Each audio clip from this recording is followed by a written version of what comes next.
Vamos a empezar con Romanos. ¿Se acuerdan la vez pasada lo que prediqué de Romanos? La carta. La carta a los romanos. ¿Sí? ¿Recuerdan? El hilo que Dios conducía a través... sí. La introducción a lo que más... Solamente fue la introducción. Es que no terminé la introducción. Iba a terminarla, pero bueno. Y tengo otra introducción, pero ya dije ya no. Vamos a abrir nuestra Biblia en Romanos capítulo 1, versículo 1 al 7. El mismo, ¿no? El mismo. No hemos tocado nada. De los versículos no hemos tocado nada. Lo único que hicimos la vez pasada fue la introducción. Y esta vez tenemos que tocar algo. Dice: Pablo, siervo de Jesucristo, llamado a ser apóstol, apartado para el Evangelio de Dios, que él había prometido antes por sus profetas en las Santas Escrituras, acerca de su Hijo nuestro Señor Jesucristo, que era del linaje de David, según la carne, que fue declarado Hijo de Dios con poder según el Espíritu de Santidad, por la resurrección de entre los muertos, y por quien recibimos la gracia y el apostolado para la obediencia a la fe en todas las naciones por amor de su nombre, entre las cuales estáis también vosotros, llamados a ser de Jesucristo. A todos los que estáis en Roma, amados de Dios, llamados a ser santos, gracia y paz a vosotros de Dios nuestro Padre y del Señor Jesucristo. No hemos tocado nada de la carta, pero la vez pasada yo les hablé de lo que era lo importante que es esta carta. Si entendemos la carta a los romanos, si podemos comprenderla, comprendemos todo el Antiguo Testamento y todo el Nuevo Testamento. Si llegamos a leer, ¿alguien ha leído la carta entera? ¿Alguna vez? ¿Alguna vez la han leído y la han estudiado y han buscado? Porque una de las cosas que tiene esta carta es que cada uno de los que se ha acercado a esta carta ha sido cambiada su vida, transformada completamente. Te vas a la prédica anterior, que la tienen en internet, y miras toda la gente que se ha transformado a través de ella. Fue San Agustín, fue Lutero, fue Juan Wesley, un montón de gente. Un montón y cantidad. La vez pasada expliqué, creo que fueron 7, 8 o 9 personas, que fue como me metí en toda la introducción, y cómo la carta esta ha ido cambiando, transformando las vidas de todas estas personas con un propósito, el propósito de que conozcas lo que es Jesucristo, lo que es el Evangelio. Y eso es lo que vamos a tocar hoy día. Hemos tocado 7 versículos, que es la salutación. ¿Qué es el saludo? Y la vez pasada hablaba del saludo que hay. Los griegos hacían un saludo muy breve. La carta griega, cuando escribían, tenían una forma de escribir y era: hola, ¿cómo estás? Te saluda, y arrancaba el problema que tenía. Sin embargo, Pablo cambia la situación y ahora se ocupa en 7 versículos, 7 versos, a hacer una salutación grande, excelente, donde pone todo lo que la carta en sí va a decir. Todo lo que vas a leer en Romanos lo vas a ver ahí. En los 7 versículos que vamos a tocar es parte de lo principal que hay. Hay un montón en la carta a los romanos que vamos a tocar. ¿Por qué hace este saludo tan grande? Porque Pablo hace una cosa que los judíos hacen. Y a través de la carta, si lees la carta completa, si tienes tiempo esta semana y vas estudiándola, vas a darte cuenta que los judíos tenían un pensamiento asociativo, diferente a los griegos. Estamos hablando de esa época. ¿Qué hacían los griegos? Por ejemplo, yo escribo un sermón, o busco algo para hacer el sermón y pongo introducción, punto 1, punto 2, punto 3. Y en cada punto pongo mi ilustración, ilustración, ilustración. y abajo pongo aplicación. ¿Vale? Es como cada uno hace un resumen, o en el colegio creo que les enseñan igual. Sin embargo, los judíos tenían un sistema que se llamaba sistema asociativo. Y en toda la Biblia lo vas a ver. Si quieres entender un poco, tienes que verlo ahí. ¿Qué es asociativo? Que comienzas a hablar de una cosa, saludas, pero vas a dar un punto. Por ejemplo, acá Pablo está hablando de lo que él es, a quienes saluda, por qué va a hablar del Evangelio, y el pensamiento asociativo de los judíos era: has tocado el pensamiento asociativo acá de Jesucristo. Vale, entonces para toda la carta y sale disparado a explicar quién era Jesús. Y regresa. ¿Vale? ¿Lo hemos entendido o no? Eso era el pensamiento asociativo. Se va de un punto, explica el tema y vuelve otra vez a donde estaba. Y eso es lo que hemos leído ahora. Dice: Pablo, siervo de Jesucristo, llamado a ser apóstol, apartado para el Evangelio de Dios, que él había prometido antes por sus profetas en las Santas Escrituras. Ahí se ha ido ya. Acerca de su Hijo nuestro Señor Jesucristo, que era del linaje de David, según la carne, que fue declarado Hijo de Dios con poder según el Espíritu de Santidad, por la resurrección de entre los muertos, y por quien recibimos la gracia y el apostolado, para la obediencia a la fe en todas las naciones, por amor de su nombre, entre las cuales estáis también vosotros, llamados a ser de Jesucristo.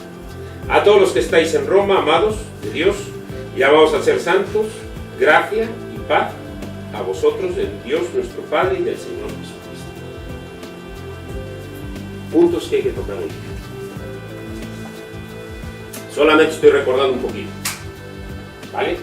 Pensamiento asociativo, vuelve a la raíz. Y otra cosa, ¿qué harías? Voy a imaginar un hombre con nacionalidad. Vamos a poner. ¿Tú has visto a James Bond? ¿Vale? Imagínate un James Bond con pasaporte inglés, con pasaporte europeo, pero también de nacionalidad americana y que puede entrar a toda parte del mundo, que puede estar en cualquier sitio. Y aparte de ello, un hombre culto que ha estudiado en los mejores colegios, un gentleman, una persona que está en lo más alto de la élite, y de un momento a otro recibe una revelación, y en esa revelación se da cuenta de lo que él, su trabajo de todos los días, lo que perseguía, lo que él creía que eran los malos, donde él iba a atacar, se le presenta el mismo que había muerto. Estoy hablando de Pablo. Pablo tenía doble nacionalidad, era judío y era romano. Tenía uno de los mejores trabajos. Se llamaba Saulo de Tarso. Y era fariseo. ¿Sabes lo que era un fariseo? Un fariseo era la élite de todos los que habían sido los sacerdotes de la época. ¿Qué cualidades tenía un fariseo? Se sabían toda la ley. Gamaliel se sabía todo el Antiguo Testamento, todo esto que tenemos aquí. El maestro de maestros era Gamaliel. Se sabía todo el Antiguo Testamento. Ahora es tu Biblia. Ves el Antiguo Testamento, se lo sabía de memoria. Lo que ahora nosotros para... Juan, ¿cómo estamos con los versículos? Para memorizar 3 versículos estamos dándole... ¡Ay! ¡Ay! ¡Qué duro! Pablo se la sabía de memoria. Los jóvenes, la Torá se sabían de memoria. Los 5 primeros libros de la Biblia, Génesis a Deuteronomio, tenían que saberlos en el primer año, pero de memoria recitarlos. ¿Y qué hacía un fariseo? Un fariseo tenía vestiduras limpias. ¿Sabes que nadie podía tocarlo? Caminaba por la calle y nadie lo tocaba, porque sus vestiduras eran sagradas. Por eso Pablo, cuando está ahí cuando están apedreando a Esteban, él guarda la ropa y nadie se acerca a él. Nadie puede tocarlo. Él es como el guardián. Fariseo. Si él fuera fariseo de fariseos, perseguidor de Jesucristo. Eso era lo que era. Un James Bond. Un hombre que sabía de todo lo que era la ley. A nuestra época hubiera sido ya el... Y de repente, Saulo va en su transporte, sea camello o caballo, va entrando directo a Damasco y se le presenta a Jesús. Y Jesús lo hace caer. No se sabe si de arriba o de ahí al suelo, pero lo hace caer y lo deja al cielo. Después que él iba bien montado, sea caballo, sea el camello, lo que sea, con toda la comitiva que venía, imagínatelo, cuando Jesús lo deja ciego, ese hombre tiene que entrar a Damasco guiado por alguien. Cambia su situación. De lo más alto cae a lo más profundo, donde él se da cuenta que no hay nada, que todo lo que ha hecho no ha servido de nada. Ese escribe esta carta, ese recibe la revelación, y ese es el que está diciendo ahora. Y la carta la comienza diciendo: Pablo, siervo de Jesucristo. Ya no escribe Saulo, el fariseo, dice Pablo. ¿Sabes qué significa Pablo? Pequeño.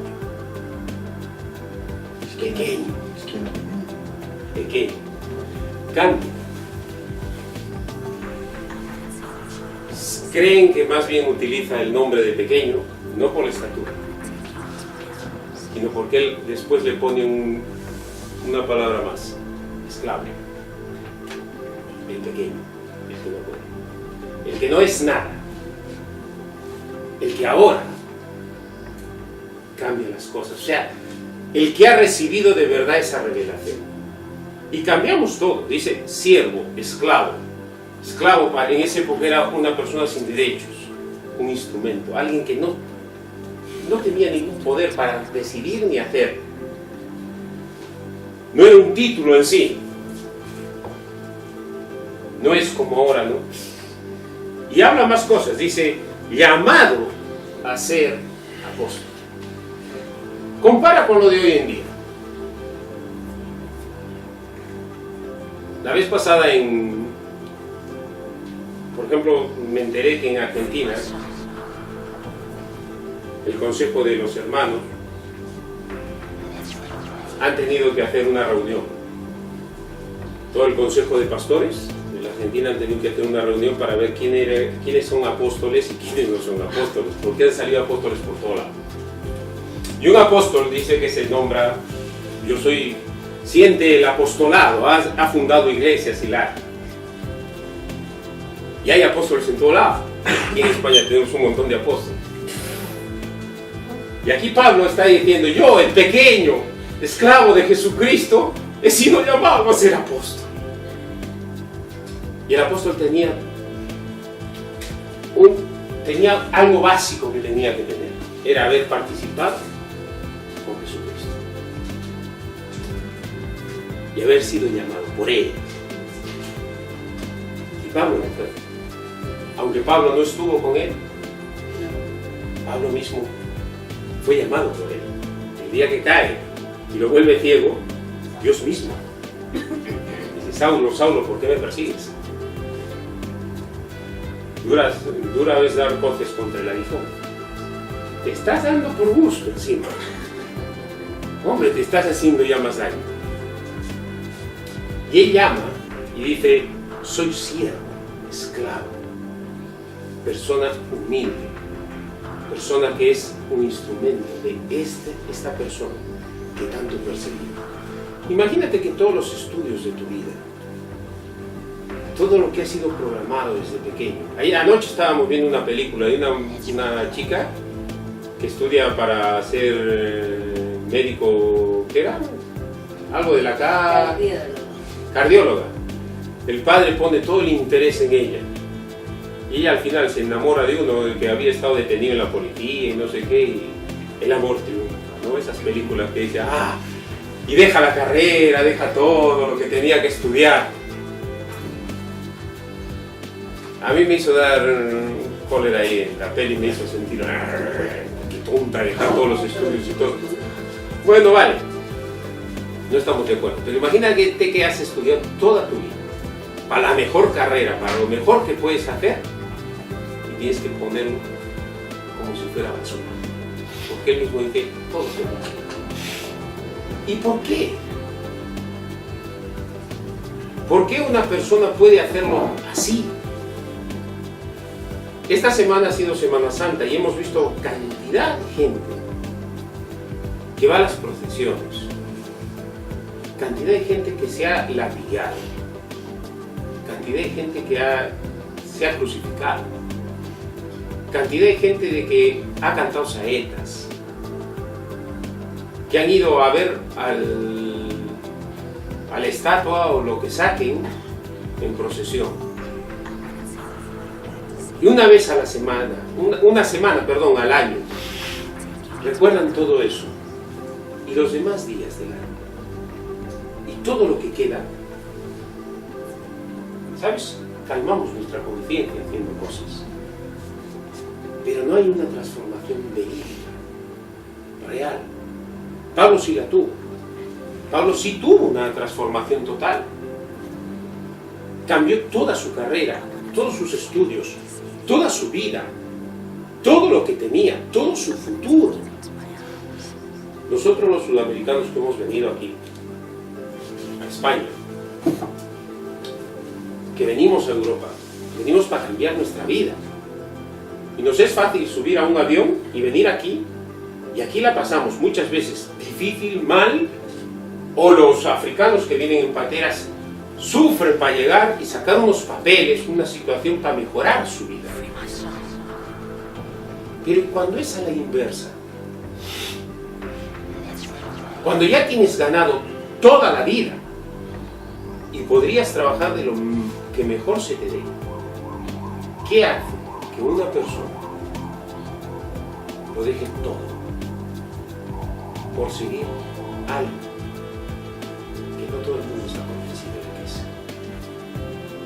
¿Qué hace eso? ¿Sabes qué le hace? Una revelación. Una revelación poderosa. ¿Qué es lo que dice aquí Pablo? Pablo está escribiendo y dice, Pablo, siervo de Jesucristo, llamado a ser apóstol, apartado para el Evangelio de Dios, que él había prometido antes por sus profetas en las Santas Escrituras. Él mismo dice, yo he sido apartado. En Gálatas me parece que es 1:15, no me acuerdo bien, pero lo puedo buscar más tarde. Él dice, yo he sido apartado desde el vientre de mi madre. Fui separado para esta ocasión. Él se da cuenta que el que se ha entrado a su vida es alguien que ha estado programando toda su vida desde el comienzo. Él se da cuenta que él no es, ¡ay, qué casualidad! Mira, Pablo viene a perseguirme, entonces, ¿qué hago? ¿Me apareceré y lo tumbo del caballo o cae ahí en el suelo del camello? Dice, no, yo estuve ya apartado para toda... ¿Era ese? Sí. ¿Qué dice? Sí. ¿Sí? Sin embargo, Dios me ha apartado desde el vientre de mi madre y me llamó por su gracia, cuando Él tuvo a luz. Él entendió una cosa, que todo lo que había estudiado, todo lo que había pasado al lado de Gamaliel, todo el tiempo que había estado aprendiendo con su padre la profesión de hacer las tiendas, toda la vez cuando fue y le dieron la nacionalidad romana, cada vez que estaba en eso, Dios estaba controlando su vida. Eso lo entendió. Por eso él mismo escribe esto: llamado a ser apóstol, apartado para el Evangelio de Dios. Él entiende la profundidad de lo que es el Evangelio. Y acá nos dice algo. Nos dice algo que es tremendo. Bueno, he pasado esto acá.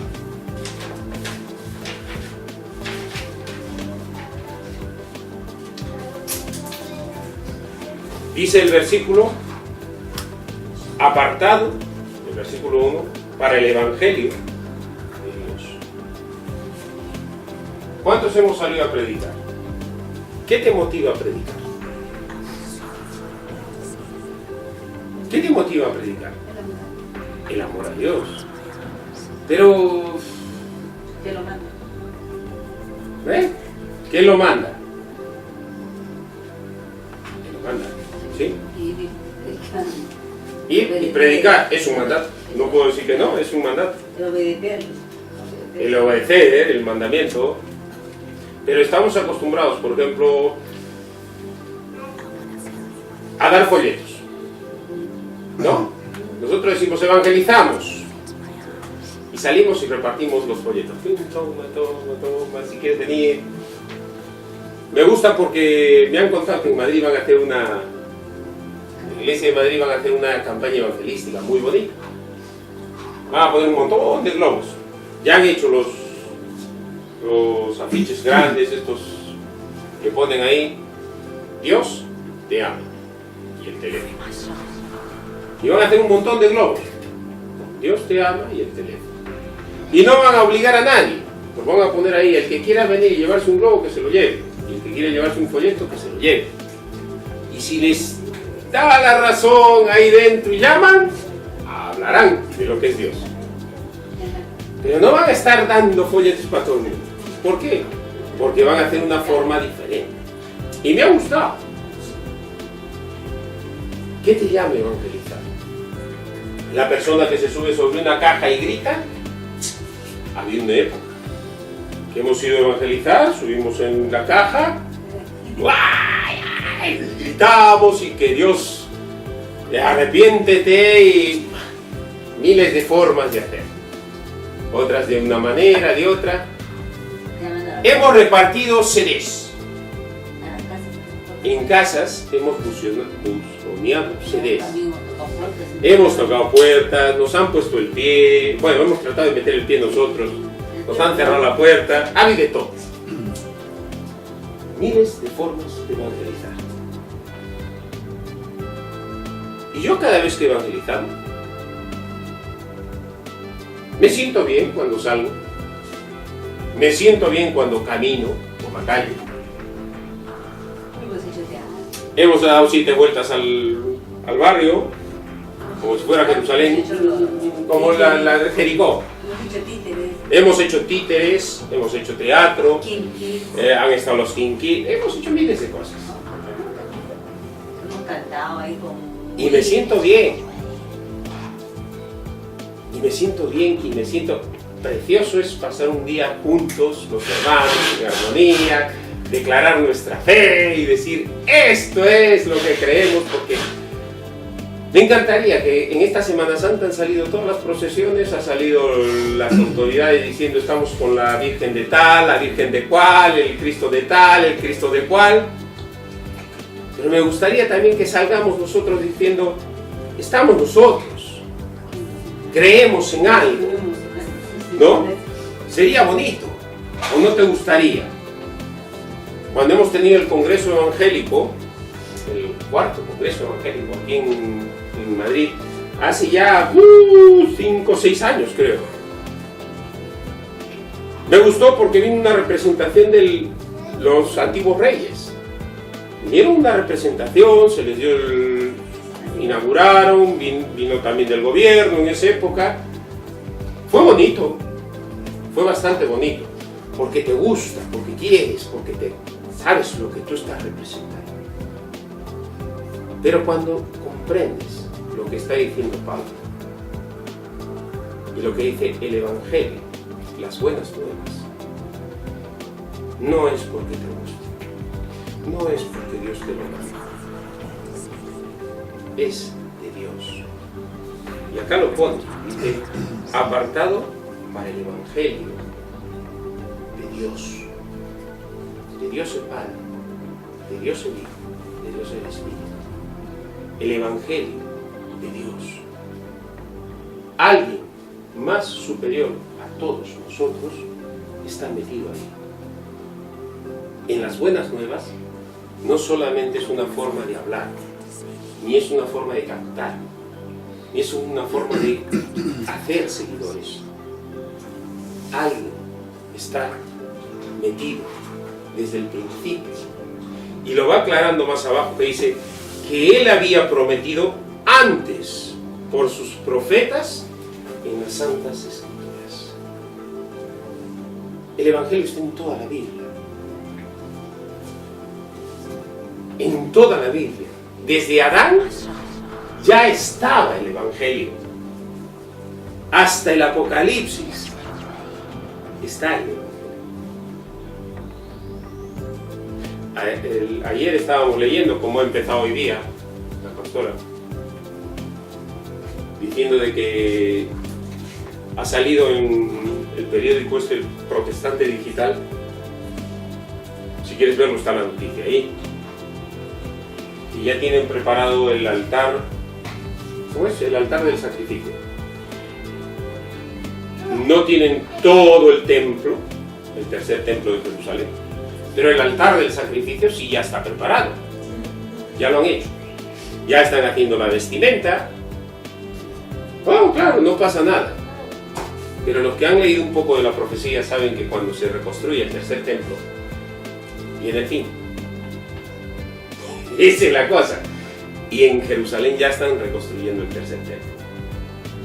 Ya está todo perfecto. Ya hace tiempo decían, tienen las piedras numeradas para armarlo en lo más rápido que se pueda. La vez pasada estábamos viendo también un vídeo donde dice que van a tirar las casas de enfrente donde está el muro de lamentaciones.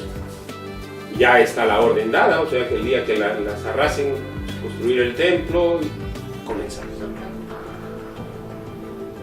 La mezquita se la quitan en nada. Cuando Israel quiere, lo hace. ¿Por qué? Porque la profecía se va a cumplir. Y va a venir. Y va a estar hasta ahí el Evangelio. El Evangelio está desde el Génesis hasta el final. Y va a pasar. Ahora, el Evangelio es de Dios. Las buenas nuevas son de Dios. Y eso es lo que Pablo decía. Eso es lo que Pablo estaba diciendo. Y quiero que entremos a eso.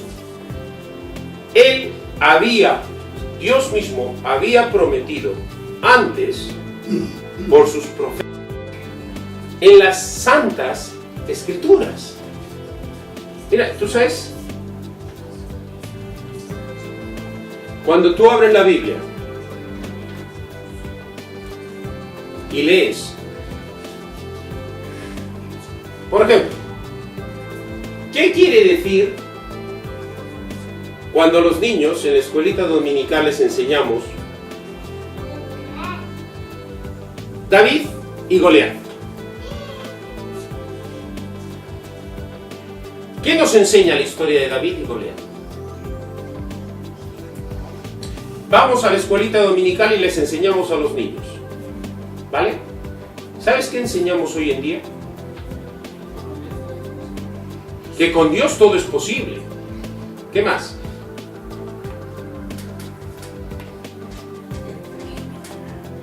El pequeño gana al grande.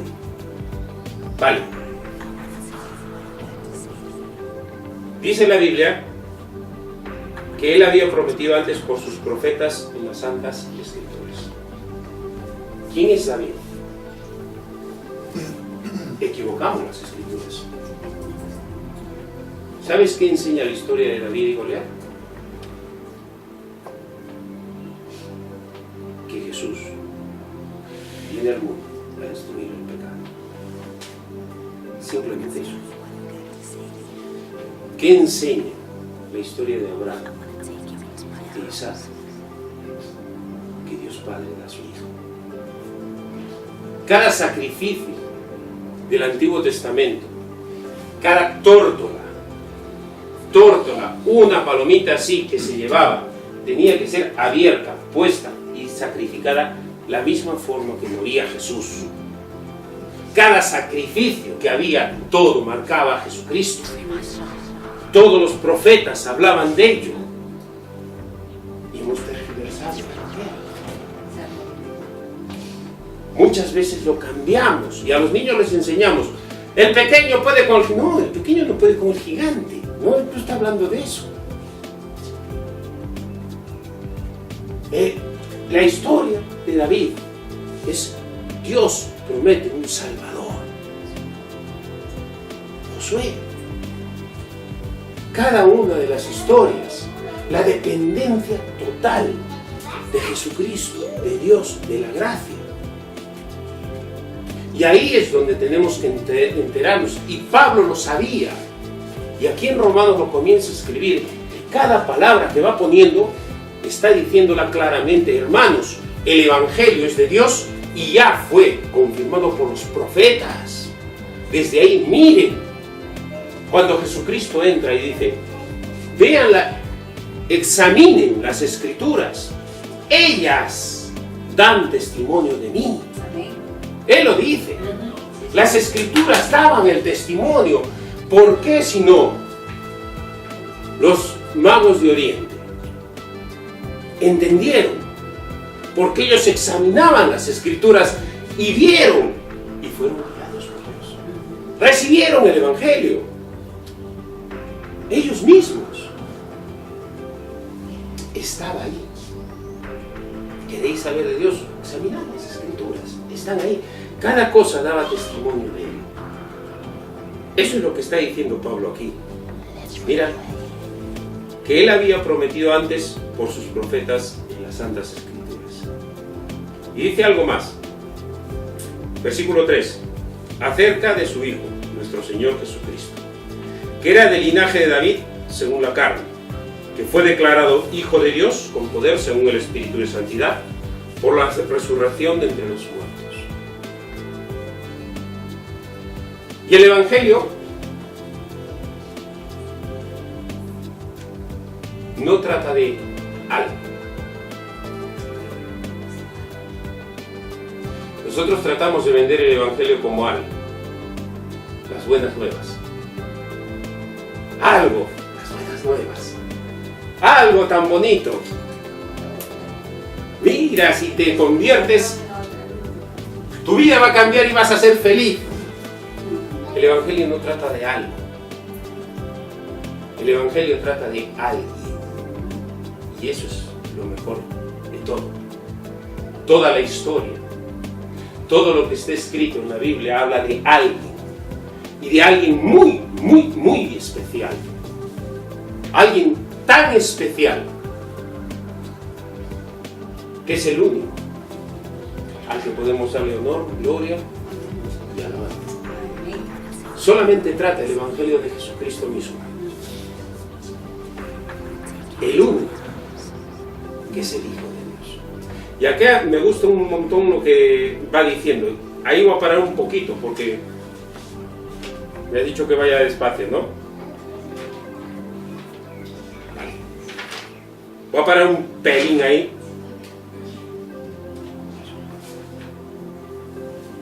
El Evangelio tiene que ver no con algo, sino con alguien, con Jesucristo. Acá Pablo utiliza una figura que en el estudio de la Biblia se llama una antítesis. Antítesis. ¿Qué quiere decir esto? Que parece que se contradice. ¿Vale? Parece que hay una contradicción. Porque lo hemos leído. ¿Y lo has entendido? Dice, acerca de su Hijo nuestro Señor Jesucristo, que era del linaje de David, según la carne, y que fue declarado Hijo de Dios, con poder según el Espíritu de Santidad, por la resurrección de entre los muertos. Vamos a ver. Si es Hijo de Dios, es divino. ¿Cómo puede ser hijo de David según la carne? Eso es la antítesis. Esa es la figura que se llama antítesis. ¿Vale? Y solamente me quedan 10 minutos, vemos. ¿Sí? 10, no, 10, 20, vale. Solamente vamos a parar en esa figura. Y después ya seguimos. No nos sigue con la duda. No les voy a dejar con la duda. Vamos a parar en ella. La antítesis. Dice aquí, acerca, el Evangelio es acerca de su Hijo, nuestro Señor Jesucristo. Es importante que cuando dice Señor Jesucristo está utilizando una palabra que es curios. Y cambiar a lo que era el hebreo es Adonai. Que cambiar llegando hasta lo profundo es Yahvé. Cuando dice Señor. Y ahí comienza a entrar lo que nosotros creemos que es Dios mismo divino, Jesús mismo divino. Hoy por hoy hay mucha gente que dice, yo no entiendo a Dios. ¿Cómo puede ser? Lo hemos encapsulado muy fácil. Hemos dicho, son 3 personas distintas, un solo Dios. Y ha sido lo más fácil que hemos podido encajarlo en nuestra mente. Pero si nosotros entendemos que Dios es santo, ¿qué ha venido a tu mente? Pero la palabra santo no quiere decir sin pecado. ¿Ves? En teología, santo no quiere decir sin pecado. Más que eso. En teología, santo quiere decir apartado, diferente, totalmente diferente. Nosotros tenemos una mentalidad de lo que vemos. Santo sin pecado. ¿Por qué? Porque nos han metido la idea de santo. Yo te voy a decir, San Agustín. ¿Qué ves? ¿No has escuchado de San Agustín? Sí. Vale. La prédica pasada yo empecé con San Agustín. Ya, lo pintan bien blanquito, con su barba rubia, escribiendo. Era moreno, africano y mujeriego. Con 32 años estaba desesperado. Se gastaba todo el dinero en prostíbulos. Ya es San Agustín. Decimos, sin pecado. No. Separado de eso. Entonces, con esa idea de santidad, nosotros decimos, santo. Santo soy yo. Santo eres tú. La Biblia dice que nosotros somos los santos.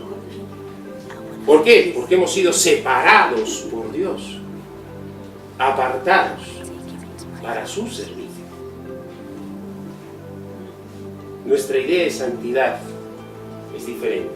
Y aquí hablamos que Dios es santo. Diferente. No podemos entenderlo. ¿Por qué? Porque el Creador está aquí y la criatura está aquí. Y nosotros queremos que todo lo que Dios es sea como nuestra mente lo relaciona. Y Dios no es así. Aquí, por ejemplo, tenemos ese problema. Pone Señor, Curios. Y el origen del Curios al final llega a Adonai y Yahvé. O como cuando Jesús dice, ¿quién le digo que soy? Yo soy. Cuando dice yo soy, utiliza la misma palabra que es en la época cuando se le presenta en la zarza ardiente a Moisés y le dice, ¿quién digo que eres? Yo soy. El Dios. Dios mismo. Y ahí arranca. Entonces, con esa tesitura, es que aquí vemos que dice acerca de su Hijo, nuestro, Curios, Jesucristo. Nuestro Señor Jesucristo. Y Y cuando lo vas viendo dices, ¿y ahora por qué dice? Bueno, vale, nuestro Señor Jesucristo, y dice que era del linaje de David según la carne. No tenía que decirlo, pero lo pone. Pablo adrede pone que era del linaje de David según la carne, para hacer una diferenciación bien clara, que eso era lo más difícil que tenían que entender. 100% Dios y 100% hombre. Era la única forma que alguien dé su vida para pagar por los pecados. Dos naturalezas en un solo ser divino. Claro, ahí. Dos naturalezas en un solo ser divino, que es lo más difícil. Cuando murió Jesús, murió su naturaleza divina, la humana, nada más. Su naturaleza humana es la que muere, su naturaleza divina está intacta. Por eso Pablo está poniendo estas palabras ahí, del linaje de David según la carne. Es importante. Ese es nuestro Dios. Ese es nuestro Dios que desde el comienzo. Una vez me contaron una historia así muy rápida, que no está en la Biblia, pero para explicarme a mí un poco de eso, me la contaron. Me dijeron, imagínate, Dios, cuando decimos Dios, no hay tres dioses, es un Dios, ¿vale? Uno solo. Pero imagínate que en su eterno consejo, ya no vamos a decir la persona, porque cuando nosotros hablamos de persona, cuando nosotros decimos, por ejemplo, nosotros decimos un Dios en tres personas, ¿no es cierto? ¿Sí?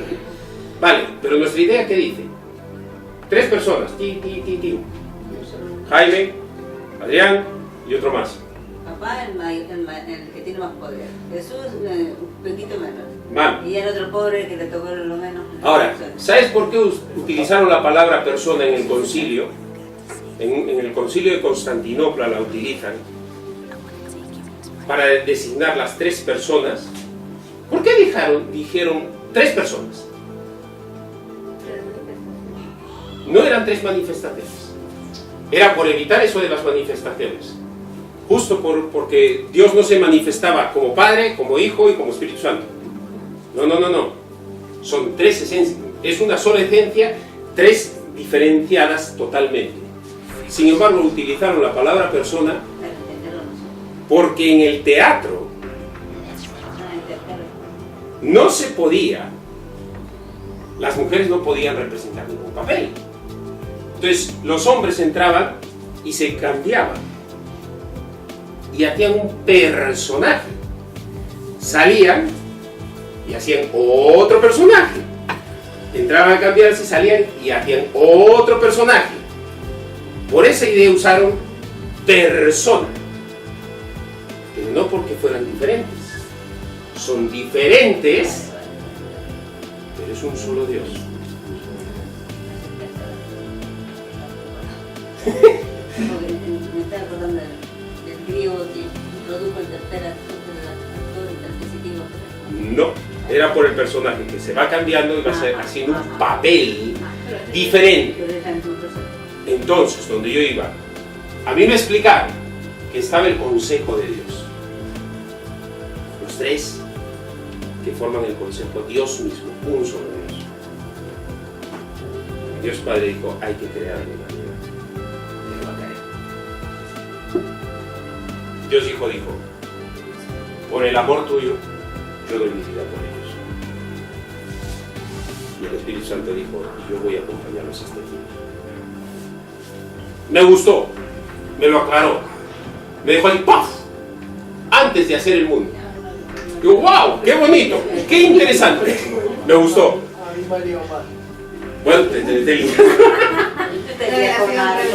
no es algo que se puede entender rápido.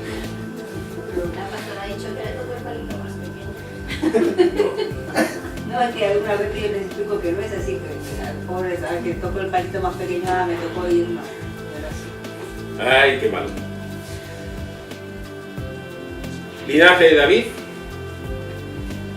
según la carne, hijo de Dios, dice acerca de su Hijo nuestro Señor Jesucristo, que era del linaje de David, según la carne, que fue declarado Hijo de Dios. Y cuando dice declarado, nosotros pensamos, Jesús se ganó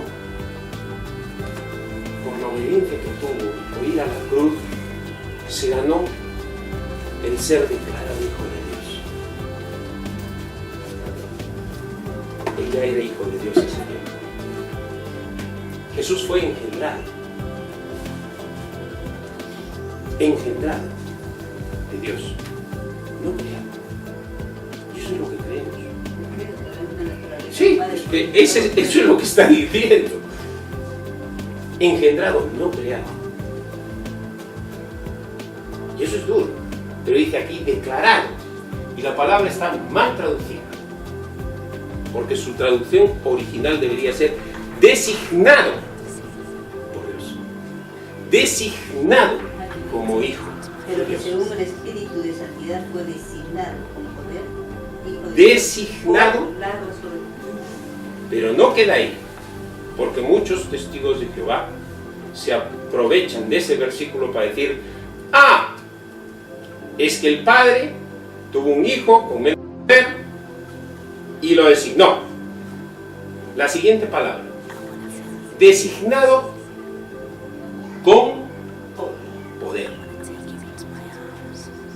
¿Qué pasó? Que está sentado y bajo sus pies está toda la creación. Declarado, pero es designado.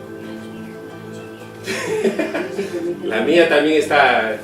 Yo tengo la Reina Valera y la Reina Valera tiene mucho. Designado. Eso es lo importante.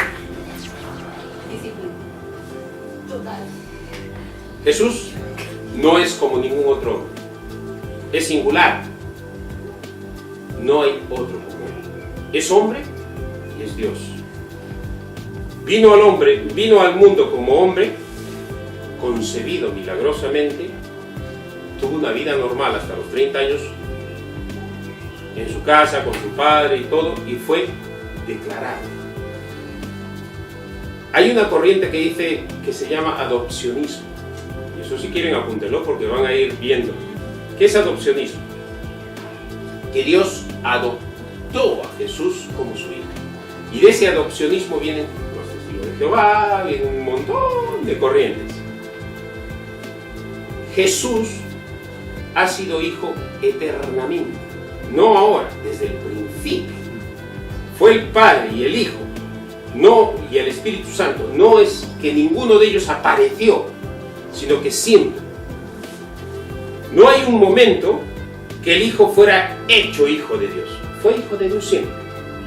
Siempre ha sido. Fue engendrado, pero no ha habido creación de Jesús. Esa es nuestra diferencia. Jesús no ha tenido un momento de ser creado. Ojo, porque eso es bastante. Y lo declara, es señalado como hijo con poder. ¿Por qué? Por la realidad de la resurrección. La resurrección no lo hace hijo de Dios, sino que declara que Él es el Hijo de Dios. Con poder resucita. Él toma de nuevo su vida y vuelve a la vida resucitada. Con poder. Ahí es señalado como es mi Hijo. Es mi Hijo. ¿Te das cuenta? No es que llega, le señala, nos muestra que aquel que se humillare hasta la muerte, el que se humilló hasta la muerte, ahora es exaltado. Y ahí habla del Espíritu de Santidad, las tres personas, la Trinidad. Lo que creemos, llamémoslo eso, Trinidad. Yo lo digo claramente, es la Trinidad, nuestro Dios. Padre, Hijo y Espíritu Santo. Y es tiempo de que hablemos claramente esas cosas. Hay muchas corrientes que se han metido en la iglesia. Hay corrientes donde dentro de los mismos cristianos, evangélicos, hablan, ¡ay, la Trini! Lo he escuchado. Tengo un cassette grabado donde hablan de la Trini. Ni siquiera con respeto. Dicen, la Trini. ¿Dónde está esa palabra en la Biblia? O como otros, que nos dejamos llevar. Todas las religiones nos conducen a Dios. Vámonos con los testigos de Jehová, vámonos con los mormones, vámonos con estos. No, la Biblia lo habla claramente. No pone la palabra Trinidad, pero si estudias un poquito y entras a ver lo que está diciendo, está declarando con las mismas palabras que declaraba Dios Padre, lo declara Jesucristo. Y la misma adoración que recibía Dios Padre, la recibe Jesucristo. Y el Espíritu Santo también. Sería un curso de hablar de la Trinidad. Sería bueno. Y me he pasado. ¿Paro ahí? Vale. Nos hemos quedado en todo. Lo leo de nuevo. Pablo, siervo de Jesucristo, llamado a ser apóstol, apartado para el Evangelio de Dios, que él había prometido antes por sus profetas en las Santas Escrituras, acerca de su Hijo, nuestro Curios, Jesucristo, que era del linaje de David según la carne, que fue designado Hijo de Dios con poder, según el Espíritu de Santidad, por la resurrección de entre los muertos. Con Tomás. Ese es el Evangelio. No he tocado todavía lo que sigue, pero solamente adelante. Ese es el Evangelio. Eso es lo que proclamamos. Que el que cree en Él tiene esa vida eterna. Que el que le acepta tiene esa vida eterna. Que el que siente está siendo llamado por Él. Ese es nuestro Evangelio. No es tanto cómo vendemos la Biblia, ni qué es lo que les decimos, ni tu vida va a ir mejor, sino algo más poderoso. Un Dios que está metido en nuestras vidas. Si mañana tú vas, ¿cómo aplicamos esto a nuestra vida? ¿Cómo lo aplicamos mañana? Yo mañana tengo que levantarme a trabajar. Otros tienen que levantarse a hacer cosas. En cada cosa cotidiana, recuerda que Jesús ha dado su vida por ti, pero no la ha dado solamente, sí, es Jesús, llegó, sufrió, murió. No, antes de crear el mundo, antes de hacer la tierra donde estamos pisándonos, estamos aquí, antes de crear esta bola esférica del planeta Tierra, que tanto problema tenemos, que se va a acabar, que lo están hablando, antes de hacer ese universo, ya había pensado en nosotros y ya estaba designado que Él iba a venir a morir por ti y por mí, y que iba a pasar esto, y que íbamos a estar entendiendo que ese Dios eterno está controlando nuestra vida, que ese Dios designó a Pablo para que vaya, estudie, sea fariseo, esté ante Esteban, lo apedreen, se sienta, seguro que se sintió feliz por estar cumpliendo las leyes de Dios, para después caer a los pies de Jesucristo y decir, ahora mira, esto es lo que yo he sentido, esto es lo que he visto, esto es lo que tengo revelado, este es el Evangelio que yo predico. Por eso es que morían sin problemas, con dolor, con muerte, pero no escapaban. Hoy han matado no sé cuántos en la Universidad de San Kenia. Ha salido ahí, abres las páginas del diario y no lo dicen aquí en España, yo lo digo, la chica que estaba en el armario es cristiana. Abre Protestante Digital y vas a ver ahí su testimonio de lo que estaba orando ahí dentro. Cada uno de los que entraba, musulmanes entraban y le decían, ¿eres cristiano o musulmán? Cristiano, ¡bum! Cristiano, ¡bum! Lee en árabe, les hacían leer. Y les hacían leer en árabe. ¿Por qué? ¿Por qué en árabe? Porque el Corán solamente se lee en árabe. No se lee en español. Solamente en árabe. Y si sabes leerlo en árabe, eres musulmán, y si no, no engañas. Y tienes que lavarte las manos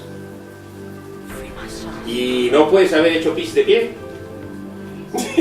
Y tiene un montón de normas. Entonces saben el árabe para leer el Corán. Si no, no. Esa era la historia. Por eso les hacen leer. Y como no sabían, los cristianos han muerto. ¿Qué hay ahí dentro? Ese es nuestro evangelio. Nuestro evangelio es ahora el que me falta dinero, me pasa esto. Oh, Dios está